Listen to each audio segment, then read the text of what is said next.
মই মহেন দাস আপোনালোক সকলোলৈ মহেন্দ্ৰৰ পৰা ধন্যবাদ জনালোঁ। আপোনালোকে স্ক্ৰীণত যিহেতু লক্ষ্য কৰিছে মই এতিয়া আহি ভাগিনৰ ঘৰত উপস্থিত হ'লোহি যিহেতু আৰু এওঁ আজি হেপী বাৰ্থডে আছে, সেয়েহে কিছু দৃশ্যাংশ আপোনালোকক অকণমান দেখাম। আপোনালোকে মোৰ ভিডিঅ'টো শেষলৈকে লক্ষ্য কৰিব। বিভিন্ন জেগাৰ পৰা অতিথি তেখেতে নিমন্ত্ৰণ কৰিছে। আপোনালোকে এয়া দেখিছে আমাৰ লক্ষ্যজিতৰ যিখিনি বন্ধুবৰ্গ তেওঁ আজি বাৰ্থডেত উপস্থিত আছে। এই মই সমূহ তেওঁ বন্ধুবৰ্গকে দেখাবলৈ এয়া স্ক্ৰীণত আপোনালোকক দেখাইছোঁ। এয়া সৰজিতে মিচিং মাছাকৈ হাঁহি আছে, কেলৈ নিজৰ বাৰ্থডে নহয় জানো, নিজৰ বন্ধুসকলক মাতিছে, মাতি পানি কিবা এটা খুৱাইছে, ভাল লাগিছে। গতিকে মই অকণমান তাৰে দৃশ্য এটা ল'লোঁ। আমাৰ লক্ষ্যজিতক মই বিশেষকৈ এয়া আপোনাক চিনাকি কৰি দিবলৈ আপোনালোকক নামটো মই এয়া ক'বলৈ কৈছোঁ। নমস্কাৰ লক্ষ্যজিত। নমস্কাৰ। নিশ্চয় ভাল তোমাৰ? ভাল। আজি তোমাৰ ডেট অফ বাৰ্থডে হয়নে? আজি কিমান ব্যক্তি আহিলে তোমাৰ বন্ধুবৰ্গ, কিমানকেইজন আহিলে? আজি 100 পাৰ হ'ল। 100 পাৰ হৈ গ'ল ন? ঠিক আছে, নিশ্চয় তোমাৰ বাৰ্থডেৰ প্ৰতি আমি ধন্যবাদ জনালোঁ, তোমাৰ সুস্বাস্থ্য কামনা কৰিলোঁ। লগতে তোমাৰ বন্ধুবৰ্গৰ নামটো মই জানিব বিচাৰিলোঁ। নমস্কাৰ, মোৰ নাম শ্ৰী জয়কৃষ্ণ দাস আৰু মই লক্ষ্যজিতৰ ককায়েক হিচাপে আছোঁ, বহুত দিনৰ পৰা আছোঁ।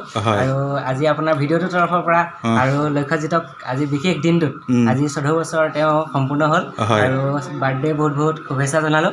আৰু আপোনাৰ যি ভিডিঅ' আপোনাৰ অনুৰাগীসকলে চাই আছে, এই ভিডিঅ'টো চাই পিনি কাষত থকা বেল আইকনটো আৰু চেনেলটো ছাবস্ক্ৰাইব কৰি দিব। ধন্যবাদ। ধন্যবাদ থাকিল, তোমাৰ সুস্বাস্থ্য কামনা কৰিলোঁ।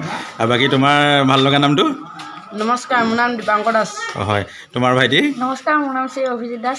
তোমাৰ ভাইটি? নমস্কাৰ, মোৰ নাম শ্ৰী নয়ন কষ্টৱ দাস। তোমালোকৰ? নমস্কাৰ, মোৰ নাম শ্ৰী সৰমন দাস। তোমাৰ কোৱা? নমস্কাৰ, মোৰ নাম শ্ৰী মিনময়ী দাস। ঠিক আছে, মই এইখিনিতে আমাৰ লক্ষ্যজিতৰ বন্ধু সকলোলৈ গৈ মই সুস্বাস্থ্য কামনা কৰিলোঁ আৰু তোমালোকৰ দীৰ্ঘায়ু কামনা কৰিলোঁ, ধন্যবাদ জনালোঁ, মোৰ অন্তৰৰ পৰা শ্ৰদ্ধা জনালোঁ। এতিয়া তোমালোকে যেনে একত্ৰিত হৈ নিশ্চয় লক্ষ্যজিতৰ লগত যিখিনি সহযোগ কৰিছা, ভৱিষ্যতলৈকে তোমালোকৰ আশা পূৰণ হওক, সপোন পূৰণ হওক, তাৰে কামনা কৰি তোমালোকৰ সকলোটিলৈকে মই ধন্যবাদ জনালোঁ। ইতিমধ্যে আপোনালোকে লক্ষ্য কৰিছে মোৰ ভাগিনৰ ঘৰত আমাৰ এই চিংদা আহি ইতিমধ্যে পাইছেহি। তেখেতে অসমৰ সিটোমূৰৰ পৰা সিটোমূৰলৈ শংকৰ গুৰু যি কৃষ্টি ভাওনাৰ প্ৰদৰ্শনৰ পৰা ইত্যাদি কৰি বিভিন্ন সাংস্কৃতিক দিশতে জড়িত থকা এজন অভিজ্ঞ ব্যক্তি হয় আৰু তেখেতে নাট্য পৰিচালনাত যিহেতু মুখ্য ভূমিকা আছে, মই অকণমান তেখেতক পৰিচয় কৰাই দিছোঁ। দাদা নমস্কাৰ। নমস্কাৰ। ভালে আছে আপুনি? নিশ্চয়। আপোনাৰ ভাল লগা নামটো অকণমান কৈ দিব। মোৰ নাম ভূপেন সিং দাৰাম। হয়, গতিকে এখেতক নাম বিশেষকৈ আমি জনাবলগীয়া কোনো প্ৰয়োজন নাই বুলি মই ভাবোঁ, সকলোৱে দেখিলে চিনি পায়ে। তথাপিতো তেখেতৰ মুখেৰে মই তেখেতৰ মৰম লগা নামটো মানে সুধি লৈছোঁ। বাকীকেইজনকো মই অকণমান সেয়া দেখাই দিছোঁ, তেখেতৰ লগতে আহিছে। দাদা নমস্কাৰ। ভালে আছে? নিশ্চয়, সকলোৱে ভাল নিশ্চয়। গতিকে আজি ভাগিনৰ এই যি শুভ মুহূৰ্তত অকণমান আজি ভূপেন দাক পাই ভাল লাগিলে নিশ্চয়। তেখেতৰ সুস্বাস্থ্য কামনা কৰিলোঁ, দীৰ্ঘায়ু কামনা কৰিলোঁ। লগতে আপোনালোকে ইতিমধ্যে গম পাইছে মই ভাগিনৰ ঘৰত এই বাৰ্থডে খাবলৈ আহিছোঁ আৰু ইতিমধ্যে আহি পিনি এয়া খোৱা ভাতৰ পাতত বহিলোঁ আৰু লগতে মই এয়া বাইদেউ এগৰাকীও আছে, একেলগে বহিছোঁ, মাইনা দুটা আছে ছাইডত। গতিকে খাম এতিয়া অলপ দেৰি পিছতে। আপোনালোকক অকণমান কিছু লক্ষ্য কৰিছে, দেখিছে এই ইতিমধ্যে মুখৰ আগত আহি পাই গ'লহি। এয়া ৰাজহাঁহৰ মাংস, এয়া ব্ৰইলাৰ, এয়া চাটনি, পাপৰ, দালি, এই তাৰমানে বহুত বস্তু দিছে, কিমান খাম আৰু ন। তথাপিতো আপোনালোকক কিছু অংশ দেখাইছোঁ, চাই থাকক। আৰু মই ইতিমধ্যে খাবলৈ জন্মদিনত খাবলৈ আৰম্ভ কৰি দিলোঁ দেই, চাই থাকক আপোনালোকে। খাই দিলোঁ, তাৰপৰা ৰাজহাঁহৰ মাংস, চাটনি, পাপৰ, আপোনালোকে খাই আছোঁ দেই,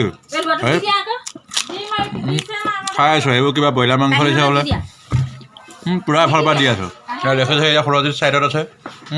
হেল্ল' সৰজিত, হেল্ল' সৰজিত। এয়া সৰজিতে অকণমান মানে অন্তৰ্ধান হৈছে, অকণমান লাজ কৰিছে ল'ৰাটো, গম পাইছেনে? লাজুকীয়া যে অকণমান হ'ব।